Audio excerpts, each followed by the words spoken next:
السلام عليكم ورحمة الله وبركاته. Dr. Sale, he will be with us in 2 minutes. وعليكم السلام ورحمة الله. If anybody has any question for Dr. Suhail, he can start it when Dr. Suhail come up, or we can start talking about it before Dr. Suhail show up. Can I ask you a question, brother? Go ahead. I think in one of the last sessions, I did ask what about Dr. Safi and the International Conference of Quran that he said he was championing. And I think the answer given was that he's no longer with us. Why? Let me call him, see if he's available. Let me call Dr. Safi. Okay. Yeah, just 1 second. I was curious that I have not seen him for maybe the last 10 sessions or so.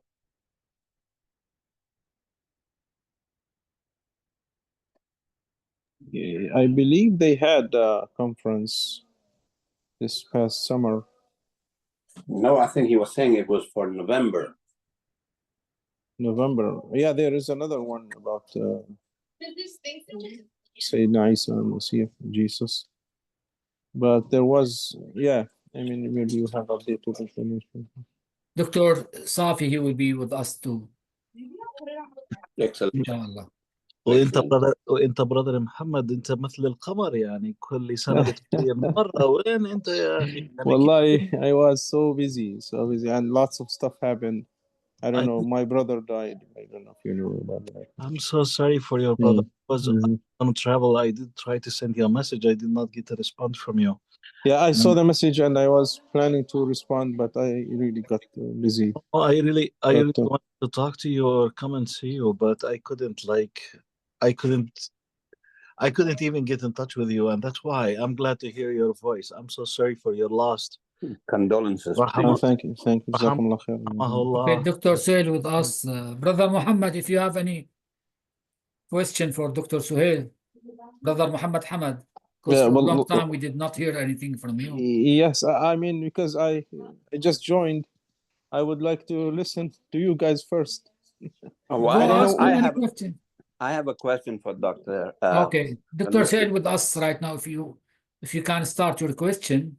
My question is why we as the human race, regardless of our religious affiliations, have used religion badly, and especially intermingling of religion and politics over the course of at least the last 3,000 or so years. What's a good answer to that? Maybe none. I don't know. But it occurred to me. I'm gonna start with my phone and then inshallah switch.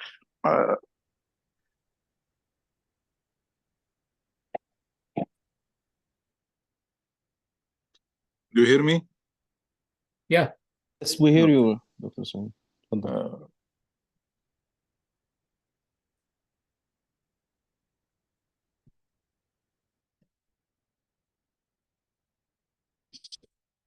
Hear me now? Yes? You've been silent for a second. We do. Now I hear you. Yes. طيب بسم الله الحمد لله والصلاة والسلام على رسول الله وعلى آله وصحبه ومن والاه. Actually, this is good question, and unfortunately, we Muslims are also have the same problem, which is we are yet to find the formula, the right formula, when it comes to religion and politics. And I think the West is doing much better job, at least some Western democracy, maybe not all of them. Some of them, they went too far in terms of becoming anti-religion, which is very bad. But some of them, like the American democracy, I think they found a reasonable formula for this dilemma of religion and politics. Now, throughout our history, a lot of problems happen because of this.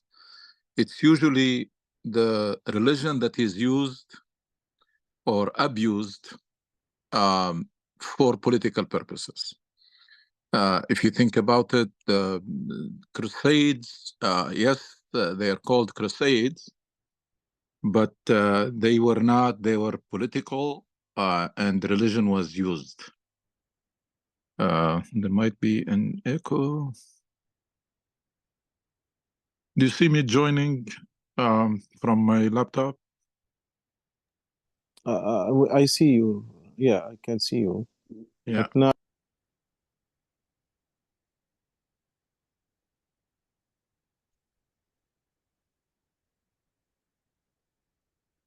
Hello? yes, Your Okay. video is not. the video is not. Yeah, I'm trying to join with my laptop, but who's the host? Can you Ras. let me in? Yeah, assalamu alaikum. I let you in, but I don't see anyone waiting right now. No, oh, okay. Let me try again.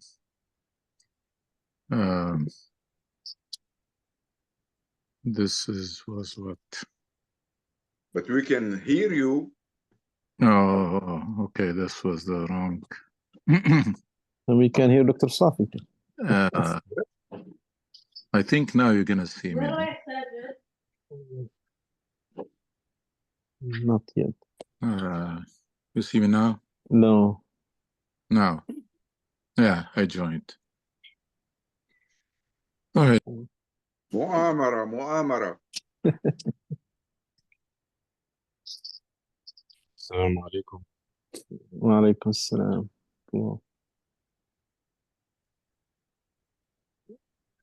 Did you join? Yeah, I joined. Yeah. Okay. Again, But your video is still not cannot be viewed. now it's working, right?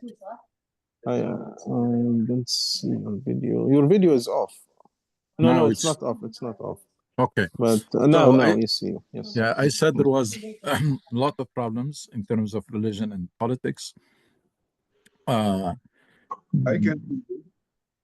Yeah, of course, the most of the wars that were waged under religion, the purpose was political or economical, but religion was used to mobilize the people because it is the most effective way to mobilize people.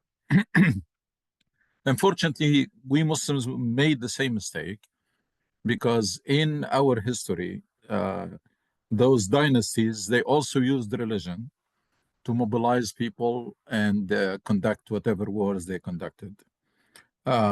Nowadays, we have a bigger problem in terms of religion, Islam, and politics, because the political Islam movement failed miserably to create a synthesis between the two. They injected politics, they injected Islam into politics, also for political purposes. Doesn't matter the intentions. Allah subhanahu wa ta'ala knows them and he holds people accountable, but we are talking about the action. People, you form a party, you run for election, but to win the election you use Islam, because when you use Islam nobody can compete with you. And that's bad. That's opportunism. It shouldn't. Islam should not have been injected into the political struggle, because the political struggle is controversial by nature, and Islam should never become controversial in, especially in a Muslim country.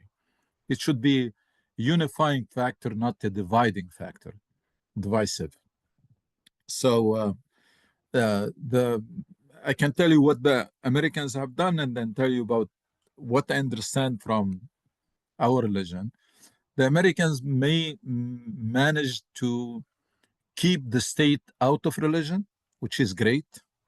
So the American government does not get involved in communities, how they worship, what they do. It's that's, by the way, the First Amendment. People sometimes they understand it the wrong way, or secularism. It's basically keeping the state out of religion. And at the same time, they did not keep religion completely out of the civic. So you can be an imam, you can be a priest, and you're not prevented from being involved in politics. The only thing that is required, quote unquote, is that you turn your ideologies into civic platform. So when you compete for election or votes, don't use a religion. Convert your religious beliefs into policies and present them as policies, as your opinion. You think this is the best interest of the country. We don't care where this is coming from. I mean, you may be socialist, and then you convert your beliefs into tax policies, into whatever, economic policies. But when you present them, we don't want to turn the political debate into ideological debate, because ideological meaning nobody is going to hear the other, and there will be no compromises, because ideology means right or wrong. But when it comes to policies and opinion, then we can debate. I remember Al Gore one time said, when George W. Bush said, I think he saw God or God talked to him or whatever, Al Gore said, in this country, we are used to debate my opinion versus your opinion. This is a guy who said he talks to God. How can I discuss with him? So I think that's probably now Muslims, any religious groups are not prevented whatsoever from being active in the civic arena. And like some extreme secularism, like the French type, the Turkish before, the Ataturk model, which was anti-religion, fighting religion and suppressing religion, that's extremely bad. So if my understanding is the American system is the closest to the Islamic principles in terms of, I don't believe there is something called Islamic State, or somebody is going to rule me because they represent Allah. Because when they do that, then there is no way you can argue with them or differ with them. And Islam does not have theocracy. Islam does not call for theocracy. It has certain political principles that are shared with the democracy. So I believe the best way out of the dilemma that we are living in Muslim world nowadays, because political Islam is posing a dilemma. It is something that failed to lead, and it's not allowing anybody to lead. So it is there, and then because we are yet to solve this dilemma of religion and politics. I believe the best approach in any country, including Muslim countries, is for people to be prevented from establishing a political party based on religion or even ideology, and to require people convert your beliefs into policies, present them in civic terms, debate them, and let the people decide. because this way we can avoid civil wars, we can avoid this very severe polarization in the society, because if there is one who's Islamist and the other is communist, where they're going to meet? I mean, either you or myself exist. We cannot coexist because we have come. But if we do that step of converting beliefs into policies and present them as policies and in civic terms, then it will be my opinion versus your opinion, and the people will decide. So we are going nowhere with parties that are based on ideology. We're going nowhere. There is no democracy that can be established with political parties who are based on ideologies. Political parties should be based on program, political platform, political program. This is what I'm going to do for education. This is what I'm going to do with transportation. This is what I'm going to do for healthcare. This is my policy for tax. This is my policy for labor. These are my policies. We don't care where they're coming from. They are your platform presented and let people debate it to pursue what is in the best interests of the country. So it is a dilemma. Muslims nowadays are probably suffering the most out of it. All these terrorist organizations, it's confusion between religion and politics. All violent organization, political Islam party, same. It's going nowhere. You can't. There are two things that should not be part of. They destroy the political system or democracy: religion and weapons. Now, if you are in Lebanon nowadays and you have a party that is like an army, what kind of democracy can be established? There is no way. I mean, I have my opinion, but you have your RPG. So there is no way we can compete. So that's why it's a basic rule that the state is the only one who should enforce the law. And then the second thing is religion, because if I'm coming to people to tell them these are my policies, and you come and tell them this is Islam, then there is no competition. It's not fair.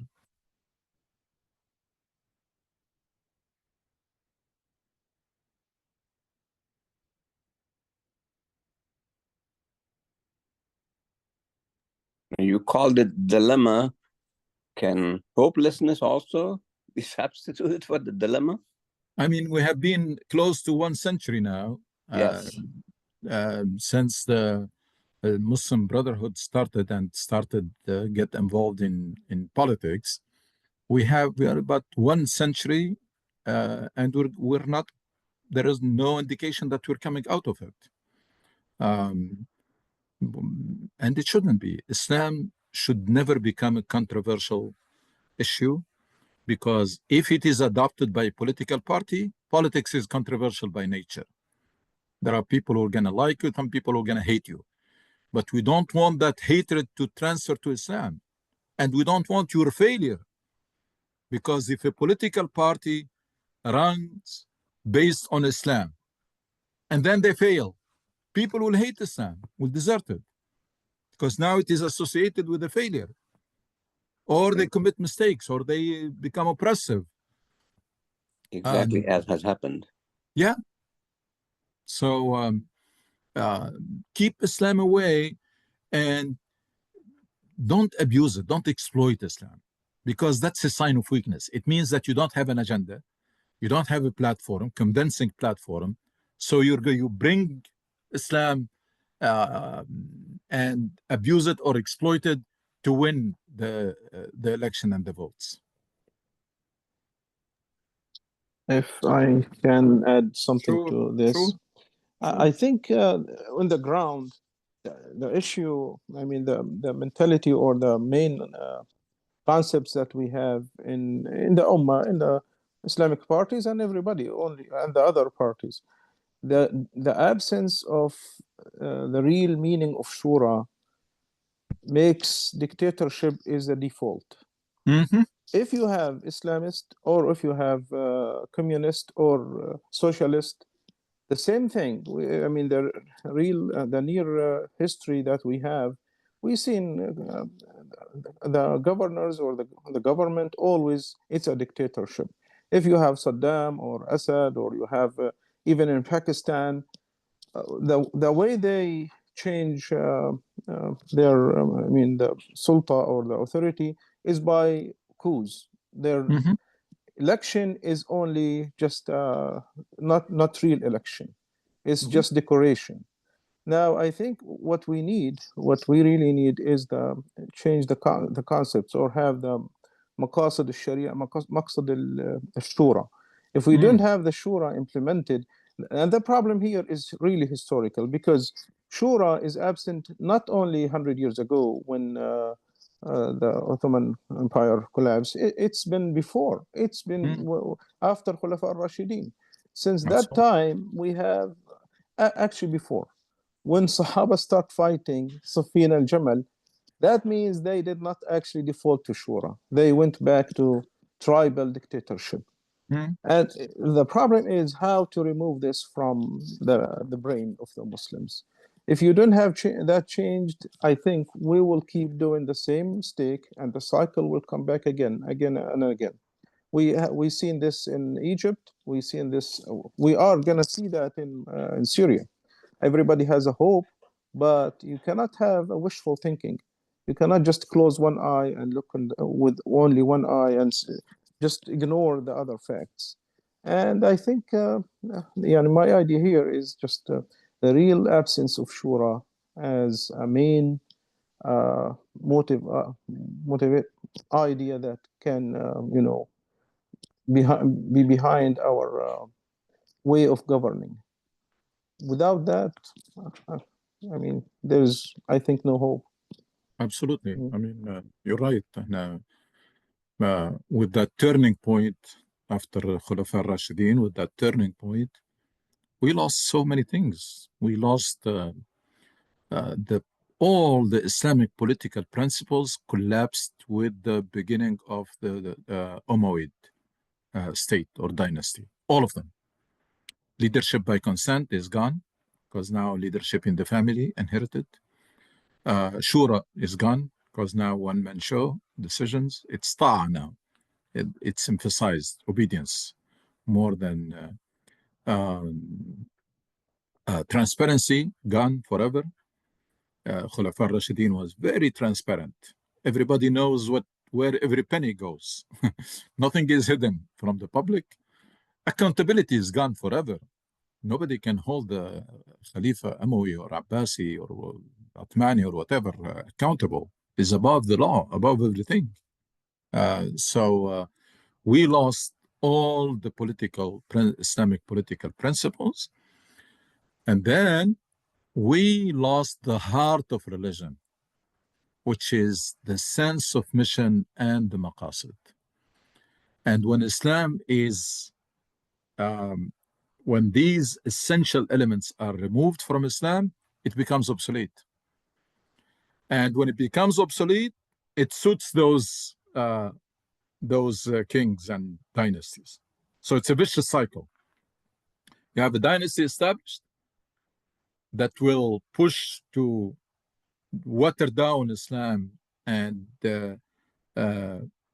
deprive it from its essential elements, so that the Islam of the masses will not interfere with that absolute power. And we came into that.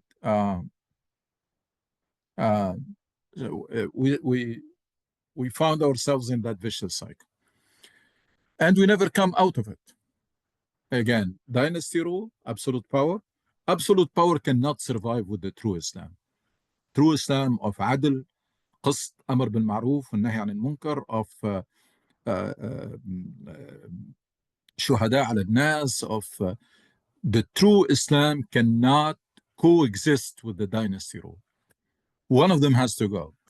And the dynasty rule system is the one who won, and therefore the true Islam has to go out, and be replaced by a version of Islam that can coexist with absolute power that is inherited. And that's the Islam that reached us, which is the checklist, check boxes. You pray, you fast, you abstain from drinking and fornication, and then you're good. And then أطيعوا الأمير, طاعة الأمير, regardless, even if they abuse you, even they torture you, etc. That's what we receive. And that's why we are in the terrible situation. So it's not by coincidence. And it's not a puzzle. It's not mystery. It is the consequences of this is an ummah that was born or created or generated by Islam and its mission and its maqasid. The moment they abandon this mission, maqasid, they lose all the package. As I mentioned in this Jum'ah, there is a package, there is a paradigm. There is a paradigm. At the heart of it is this mission-driven individual and mission-driven community with true leadership. If you remove that, then nothing is left. And that's why this religion has been embraced by a large number of people, especially in the last few decades, and nothing has changed in the Muslim world. I mean, we have gone from a situation where the practicing Muslim were the minority, were the exception. We moved into that's the norm. Masajids are full. Every new neighborhood or there is a masjid. When you hear the adhan in a Muslim country, it's amazing. There is a masjid everywhere and full and Jumu'ah and Taraweeh, etc. What happened? Nothing. Because the version of Islam that was embraced by this large number of people was defective. I mean, it's lacking essential elements. It's not inspiring anymore. It's not mobilizing. It's not motivating. It's not empowering. It doesn't give you a mission in life. And then came the wave of political Islam who tried to do that, but unfortunately, they failed miserably. They failed miserably. Why? Because Islam was used for political purpose. That's one, and that should not be the case. Should never be injected in this political struggle to become a divisive factor. And then those Islamic movement, they start behaving as if they are a sect, taifa, closed group, us versus them. They see the society, you are within the Jama'ah or you are outside. And it's different categories or different class, different status.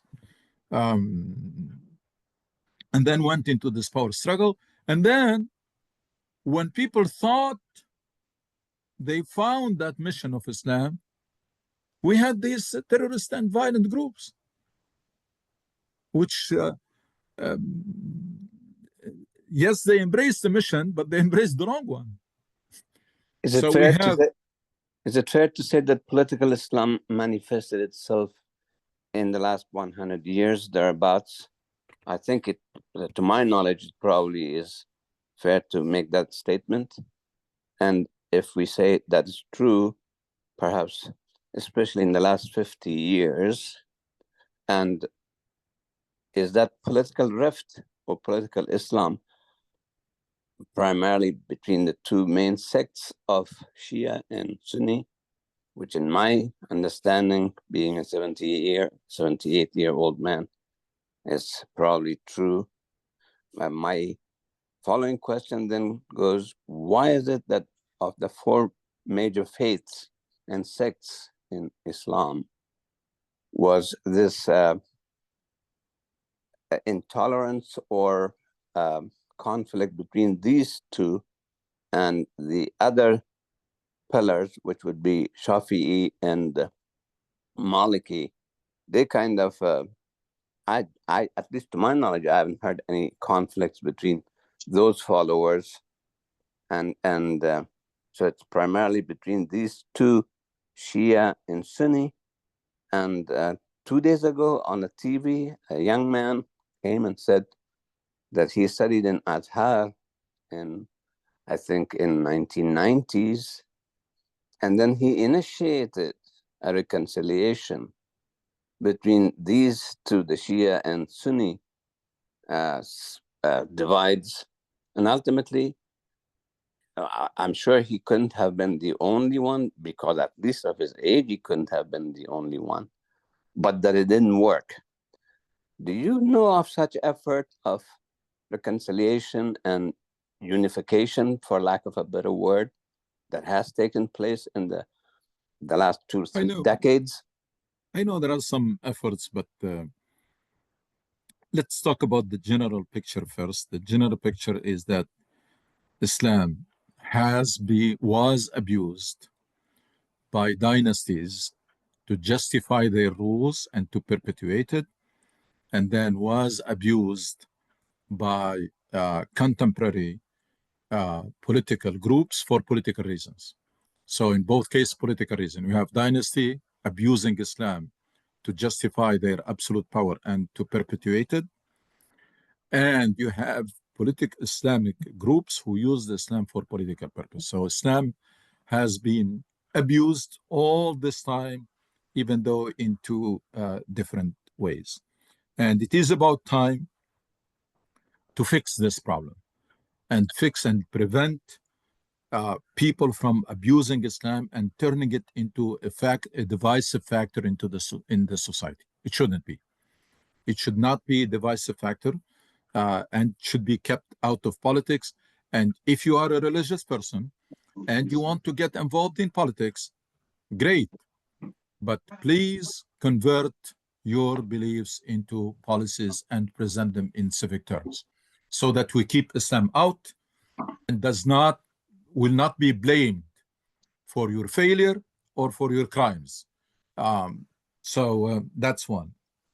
Second, for the Sunni and Shia, and I believe this issue, like many other issues, is mainly promoted and reinforced by politicians for political reasons. If people are left alone, we can have Muslim, Christian, Shia, Sunni, everybody will be living normal life because there is so much in common between people. People, they want decent life. People, they want good education for their children. This is common between all beliefs and all groups and everybody. It is the political parties and political activists and leaders, etc., who use this to mobilize their crowd and because a lot of time a leader needs a cause to people. Either tell them about there is a threat coming so that you can unify them and mobilize and keep them under control, or find a way to give them like an identity that will glue the group together. And that's what has been done. It has been done with a lot of time countries, they go into war for this reason. There is a leader or a party has political problems, and they avoid those political problems by creating an external enemy. Everybody has to be quiet. We are in a war now. And then you have, so I believe the Sunni and Shia, if they are left alone, if it is not for the leaders and the elite who are abusing this, if they're left alone, a human being, they will come to their senses and to their inner nature that you are members of a large family, period. And that this hisab is the exclusive right for Allah subhanahu wa ta'ala. It's something that Allah has reserved for himself exclusively. إِنَّمَا عَلَيْكَ الْبَلَاغُ وَعَلَيْنَا الْحِسَابُ. If we remove this idea from our mind, that you are not a judge, you were not given this job, you don't have the tools to do it, and you're not, it's wrong, because you are interfering with something that Allah has reserved for himself. If we do that and we shift our attention to fulfill do your part, forget about the part that Allah has reserved for himself, focus on your, what is your part? Try to be the best ambassador of Islam, the best version of yourself. Strive to be all you can be. That's a lot of work. And then strive to maximize your impact on people around you and your contribution to the greater good. That's it. Leave people alone. They choose to believe. Allah gave them that choice. You're not going to take it away from them. They want to be Muslim, it's their business. They want to be Sunni, it's Shi'i, Shafi'i, Maliki, a Christian, atheist, it's their business. It's none of yours. Even if you are in power, even if you are, tomorrow you become the president or leader of a country, it's not your job what people believe. La ikrah fi din, period. It's not complicated. It was made complicated. This religion is so simple. It's so simple. It tells you, focus on yourself. There is a lot of work that you need to do on yourself. Help people around you become better individuals. Help them with your knowledge, with your wisdom, with your skills, with your experience, with your money, with whatever, with your time. And then maximize your contribution to the greater good, to make this world a better place, to achieve the maqasid of deen, the purposes of deen. That's it. That's it. Nothing more. Your neighbor choose to be whatever they choose. That's their business. That's between them and Allah subhanahu wa ta'ala. Dr. Suhail, if I can ask Dr. Safi to comment here. See, me and Dr. Safi, we came from Syria and Lebanon. Much complicated country. In Tunisia, one sect, you know. In Syria, we have 30, 40 sects, same thing in Lebanon. I hope Dr. Safi with us, he can comment about this issue. The issue Sunni and Shi'i, the people in Damascus, they did not hear about it till 1970. Before that, most of the Syrian people, they don't know what Shi'i meaning. I born in Damascus, we don't know what Shi'i meaning. Seriously, it's everything come in the 70s, mostly in the late 70s, when the revolution in Iran started. The people start ask, who's Shia? What's Shia meaning? This I'm talking in Damascus, in Lebanon, you know. Dr. Safi with us, please, if you can comment on this issue. Can you hear me? Yeah, clearly. Yeah. Yes. Akhi, we're talking about very sensitive issues, but it's time to talk about them. There is a good time to talk about everything, and this is a good time. I really believe that each one of us has to ask himself whether he is ready to engage his brother, whether his brother is Sunni or Shi'i, to come to a common ground. I mean, we're doing this right now with Christians talking about Jesus and the Quran. It behooved me personally to talk to my Shi'i brothers before I talk to my Christian brothers.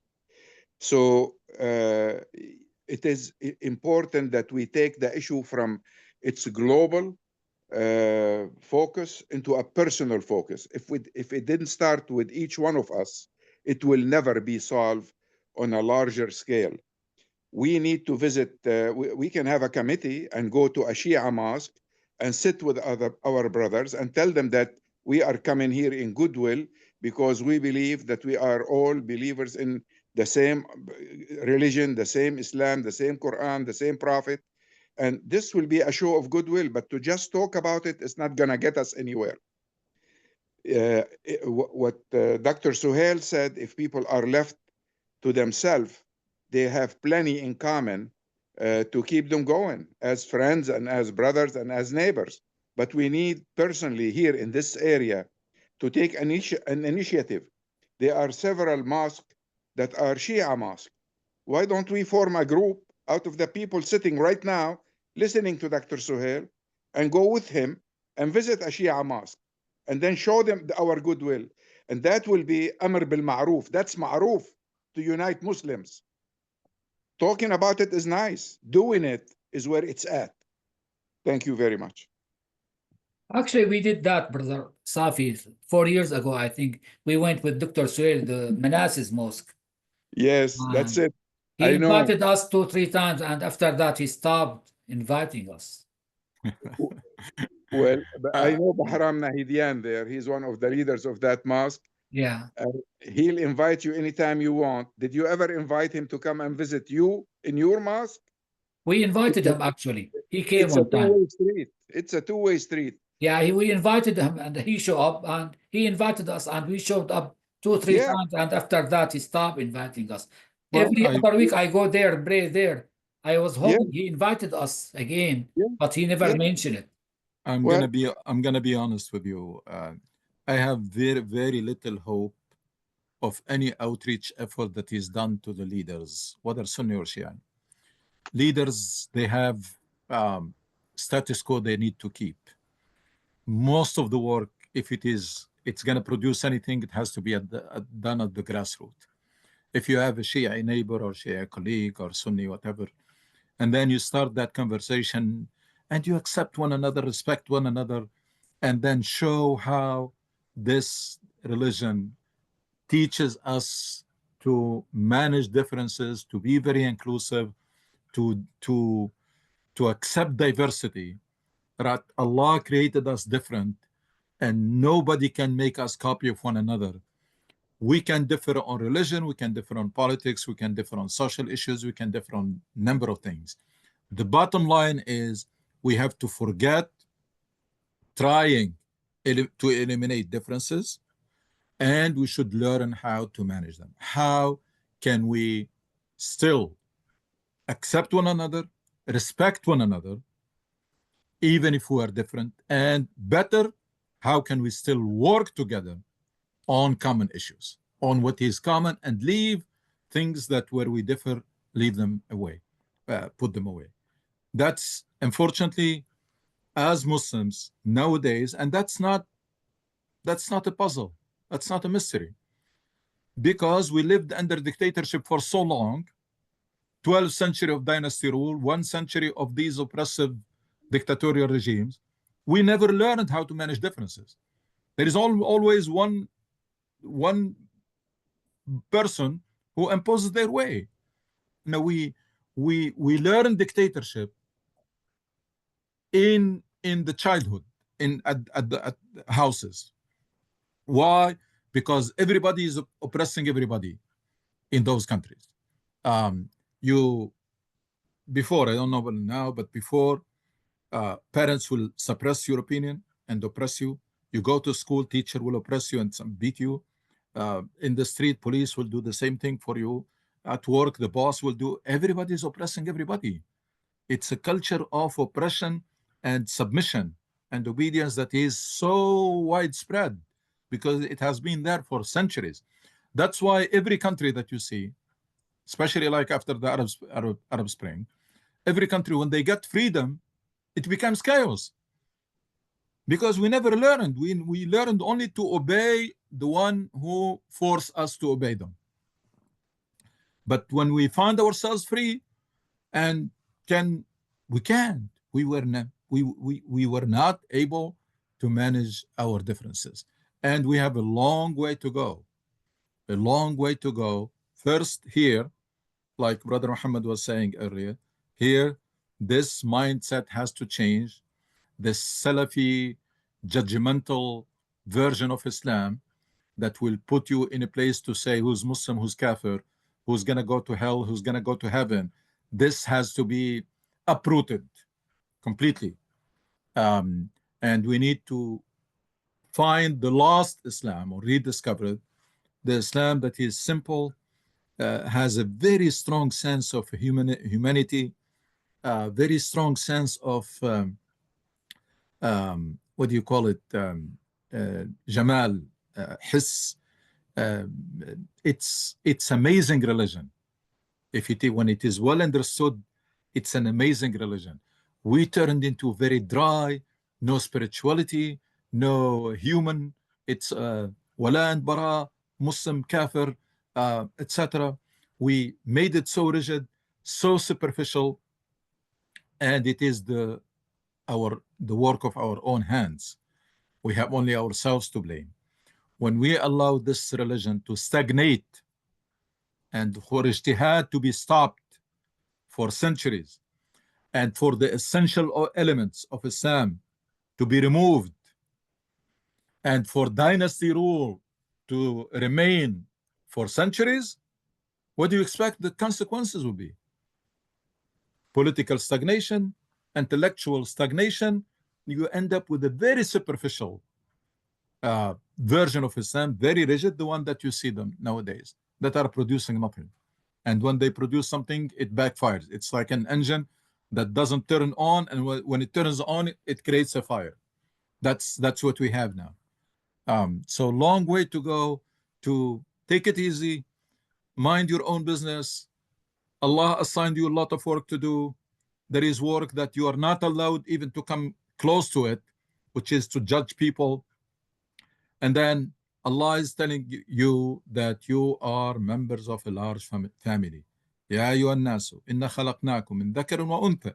That's another word, another way to say you are all one family. وَجَعَلْنَاكُمْ شُعُوبًا وَقَبَائِلَ لِتَعَارَفُوا. To get to know each other, who made you different. إِنَّ أَكْرَمَكُمْ عِنْدَ اللَّهِ أَتْقَاكُمْ. So where are you going to compete? Compete in taqwa.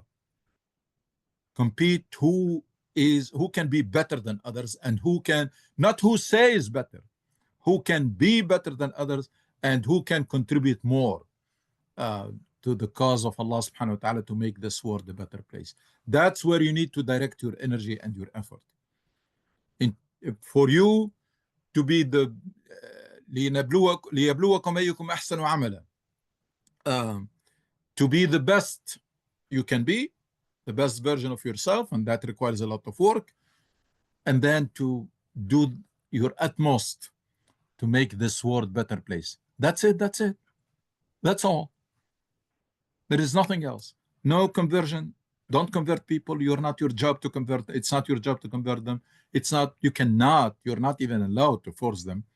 And it's not, that's your job. And it ends there. To leave this job and then take something that Allah reserved for himself, that's very, very damaging. I mean, and that's why nowadays, show me, just compare. Compare in terms of diversity, compare United States and Iraq.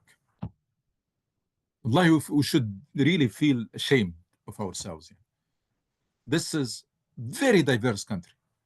All religions, all ethnicities, all everything here. Yet there people are living together and they have found a system to live together, etc. Iraq, all of them are Muslims. Okay, this Kurd, that's Shia. This is Sunni. Should we end up in this terrible situation? And unable even to have a functioning state?